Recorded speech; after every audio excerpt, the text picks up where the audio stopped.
So over the last few lessons, we've been looking at the principles of classical liberalism, but how do they actually work in practice?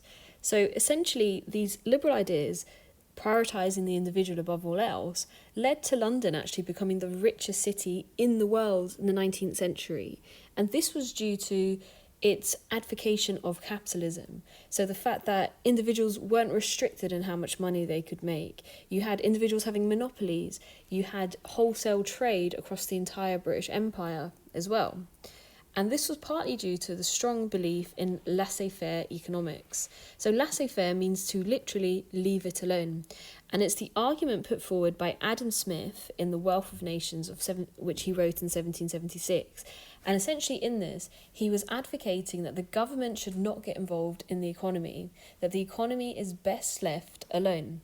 Because what would happen is, if you look at, for example, Elizabethan England, you had Elizabeth interfering in saying to certain individuals, because they wanted to win her favour or they had her favour, she would give them an entire monopoly on a certain business and so forth. And Adam Smith and people argued, so different economists argued, that this was actually bad because it meant that you had failing companies. You didn't have people focused towards actually trying to make as much money as possible, but restricted by the rules of the land. So he advocated instead there should be an invisible hand that regulates the economy. It is no business of government, it is no business of the monarch to get involved in the economy. But instead, if people want something, so if there's a demand for something, capitalists or individuals should try to work towards supplying that demand and cornering the market and making loads of money, rather than waiting for a government to dictate what companies should make and so forth. So it's this idea then of a limited government with no say over the economy, essentially. So how is that going to affect the lives of individuals then within Britain? So it's this idea then that it's very, very unfettered individualism, this idea that heaven helps those who helps themselves. So essentially what that means is, you shouldn't wait around for God to help you. You shouldn't wait around to pray for God to help you solve your different issues. You should actually just work it out yourself. And you've got two interesting cartoons here. So on the left, you have somebody who is suffering during the Great Depression. And the metaphor is that he's drowning. And what it's trying to argue is that throwing somebody a book on how to swim when you're drowning isn't going to help you in that situation. So how can you help yourself when you're already in a desperate situation? So throwing a book to say how to swim when you're drowning is not going to be that helpful. It'd be actually more helpful for that man to jump down, throw a rope, or try and jump in and save him rather than throwing him that book. And you have here on the right a different argument, which is saying that these people are lazy. All they have to do in order to get out of depression, in order to get out of poverty, is climb that ladder. And that ladder represents good old-fashioned hard work. So this is that argument then that people are poor because they essentially choose to be poor, because they're lazy, because they don't want to work hard enough to get out of their poverty. So this is a classical liberal argument, because it's all about the individual. And if individuals are left alone, they have the If individuals are left alone, they have the greatest power in order to get themselves out of poverty. And if the state helps them, then essentially that's just the state controlling them, which liberals believe is ultimately a bad thing. So if we're thinking about this, you have the story of the little Matchstick girl. I recommend looking it up. I'll send you the link to it actually so you can read it. And essentially what I want you to do actually is I want you to read the story of the little Matchstick girl, and I want you to think about this notion that heaven helps those who help themselves. How does the story challenge this notion? So have a read of it. So pause it, have a read, and then come back to this. So essentially in that story of the little Matchstick girl, you can see that she's trying to sell matches desperately, and she's trying to sell those matches so that her family have enough food to eat, or just about anyway. Nobody wants to buy the matches because she's some little girl, she's poor, people don't want to go near her, people don't want to talk to her. So essentially she is working hard trying to sell those matches, but the situation, her poverty is so bad that she's not actually getting anywhere. So she ends up dying because she's too kind of scared to go home.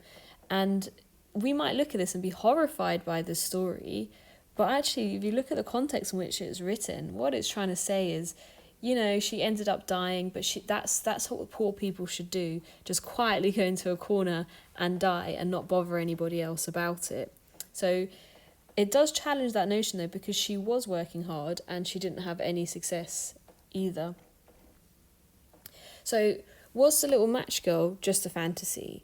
Was this just a story written glorifying the situation for poor people, or was it actually accurate? Is it grounded in evidence? And you can see here, this is a book by Andrew Mearns. It's an extract from a book called The Bitter Cry of Outcasts, London. And in it was written in 1883, and Mearns, like many people of that time, were studying the poor, and they were writing about them. So you had Charles Booth doing the same thing, you had Rowntree as well, and people would essentially go into poor areas, and it was kind of almost as if they were studying them, like you would study an animal in a zoo kind of thing. And essentially, he was looking at their conditions, interviewing people, and trying to find out what life was like for the poor. And he said this, every room in these rotten and reeking houses houses a family. So a tenement is, you can see it here in these houses, they're houses like this, so kind of all piled together. So every room in these rotten and reeking tenements houses a family, often two. In one room, a missionary found a man ill with smallpox, his wife just recovering from her 8th confinement, and the children running about, half naked, covered with dirt. So we're thinking about our pandemic right now of coronavirus. It's not the first pandemic we've experienced as a country, and smallpox was the big pandemic in the 19th century. And you have here, we're trying to social distance, and we're struggling to do that. If somebody in our household gets sick, it's hard to obviously social distance, but we would possibly be able to put them at least in their own room, even if it's the front room or something. Whereas here, they all sleep in the same room anyway. So how can they socially distance from each other in that sense? And you've got the fact that the wife has had 8 cases of smallpox already. And this is the issue. It's kind of, disease was rife in these areas, and it was spreading far more than it's spreading with coronavirus today because of the nature of the housing. And the children are half naked. They can't really afford clothes, covered with dirt. They can't wash properly either. So here are 7 people living in one underground kitchen, and a little dead child lying in the same room.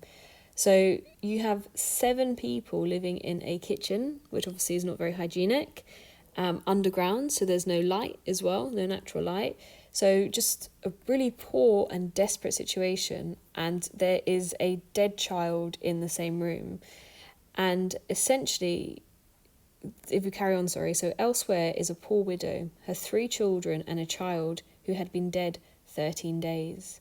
So I think when we look at this time period, we often become desensitized to the high infant mortality. So we just kind of think children died, people were used to it. But if we look at the actual case-by-case basis, the fact that this woman here is there with her dead child who's been dead for 13 days, she doesn't want to leave that child on its own. She can't afford to bury that child, so she's keeping the child with her. There's loads of cases of this, like people keeping their dead child in a drawer because they just don't want them to be on their own, and they can't afford to bury them, but they don't want them to go into a pauper's grave as well. So this is essentially the situation that many people, the majority of people in 19th century London found themselves in.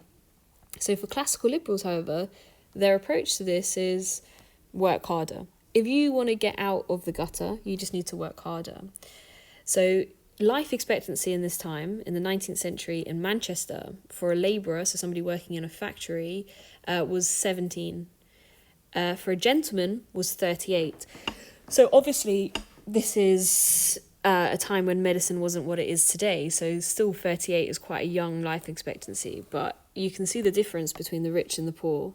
So a gentleman is 38 and a labourer is more likely to die sort of by the age of 17, which is quite a a massive divide there. So what's the classical liberal approach to such an injustice? Surely this isn't equality. So there was talk at this time about, should Parliament help the poor? So should Parliament give benefits? Should Parliament infringe on laissez-faire by making it so that companies have to pay workers a minimum wage so they don't have to live in overcrowded houses and so forth? So Richard Cobden responds to this cry to say, should we help the workers, because 17 is quite young to die. And this politician responded in the 19th century saying, workers' conditions should be improved, okay, that's great, through their own efforts and self-reliance rather than from law. Look not to Parliament, look only to yourselves. So if the workers are looking to Parliament, then that basically means that Parliament is going to have to tell their bosses, the factory owners, Parliament's going to have to tell the factory owners, you're going to have to pay more wages, you're going to have health and safety and so forth. And now to Parliament, that's going to infringe on limited government, because classical liberals believe that the only role of government is to protect life, liberty and property, nothing else. So they believe that they have no right to interfere into what that person in that factory is doing. And they would argue as well that that worker chose to work in that factory. If they don't like those conditions, if they don't like the pay, they could go somewhere else. So they can always do that. However, realistically, there was a higher supply of workers, which meant that the demand for jobs was very, very high. So essentially, if you're working in a factory and you don't like the conditions there, you'll go to your boss and you'll say, I think you need to pay me more. My friend just lost her hand the other day. Can you put some guards on to stop that from happening from the machines? They'll just say, you're fired. How dare you come and speak to me about that? And they'll just replace you straight away. So essentially what happened in these factories is it was a race to the bottom for the worker. The workers were constantly underselling each other, constantly saying, I'll work for less than that person, just because it's better to get paid badly than to not get paid at all. So essentially they were saying that you shouldn't work towards, you shouldn't look to Parliament for help, you should only look only to yourselves. So this is a justification for poverty then. So how did they do that? So how do they justify poverty? And if we're thinking about capitalism, this is a metaphor here for modern capitalism, the fact that you can be in one of the richest cities in the world and be homeless. So there are inevitable inequalities under capitalism because some people make money and other people work to create that wealth but don't get paid the same share of that wealth essentially. So if you want to get out of poverty, if you want to escape poverty, liberals say if you just work hard, you can get to the top too. You have a meritocracy where you just you get rewarded based on your hard work and your merit rather than how poor you are or something like that. So they would essentially say that if the state was to give this homeless man money, they have to take that money from someone else. So they have to do that through taxation. And classical liberals would argue that's not fair. The rich person is rich, the rich man is rich because he's worked hard, and the state has no right to take his property through taxation to distribute it to somebody else. So the classical liberals, if you're poor, just work harder, essentially. And the main sort of advocate of this is this man called Herbert Spencer, and he writes a pamphlet called The Man versus the State in 1884.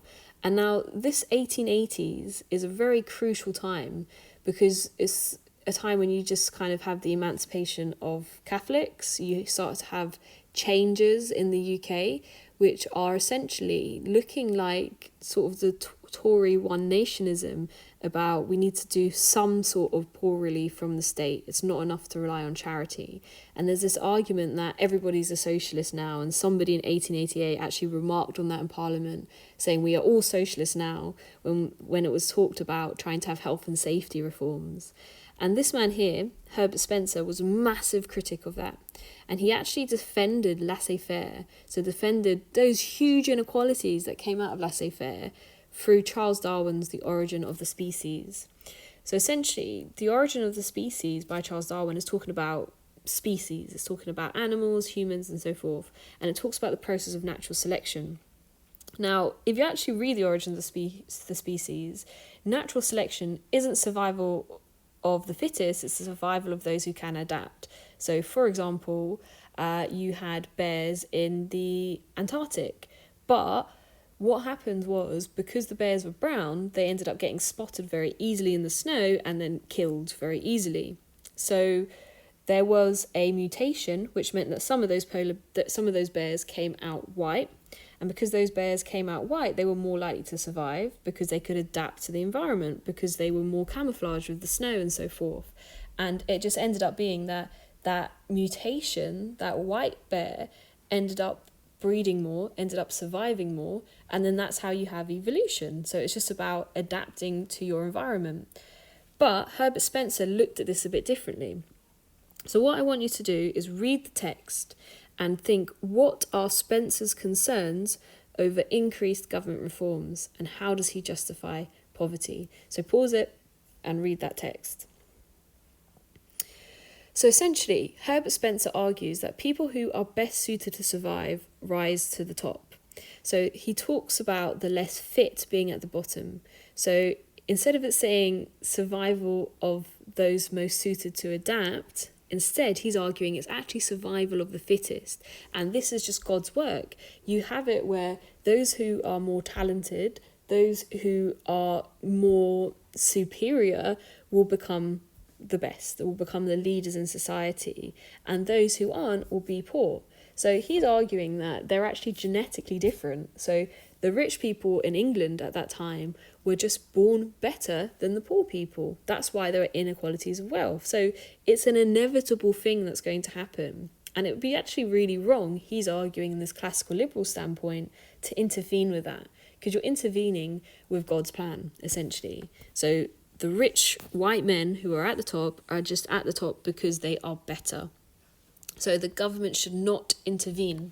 And one of his disciples in the US stated in 1884 that the drunkard in the gutter is just where he ought to be. So if you're poor, if you're drunk in the gutter, that's because God has decided for you to be like that, because you are genetically less than the people at the top. So it's a version of eugenics. So we talk about eugenics a lot when we're referring to things like race, but eugenics also referred to the poor. So they were trying to even advocate things like having birth control for poor people, so that poor people didn't have as many kids because the poor were just inferior and their genes were inferior. That's why they were poor, not because of any of the other social situations around them. So do you agree with this notion that the drunkard in the gutter is just where he ought to be? So what I want you to do is write this quote in the middle of your page and write notes underneath about the theory of social Darwinism, and write a response to this quote.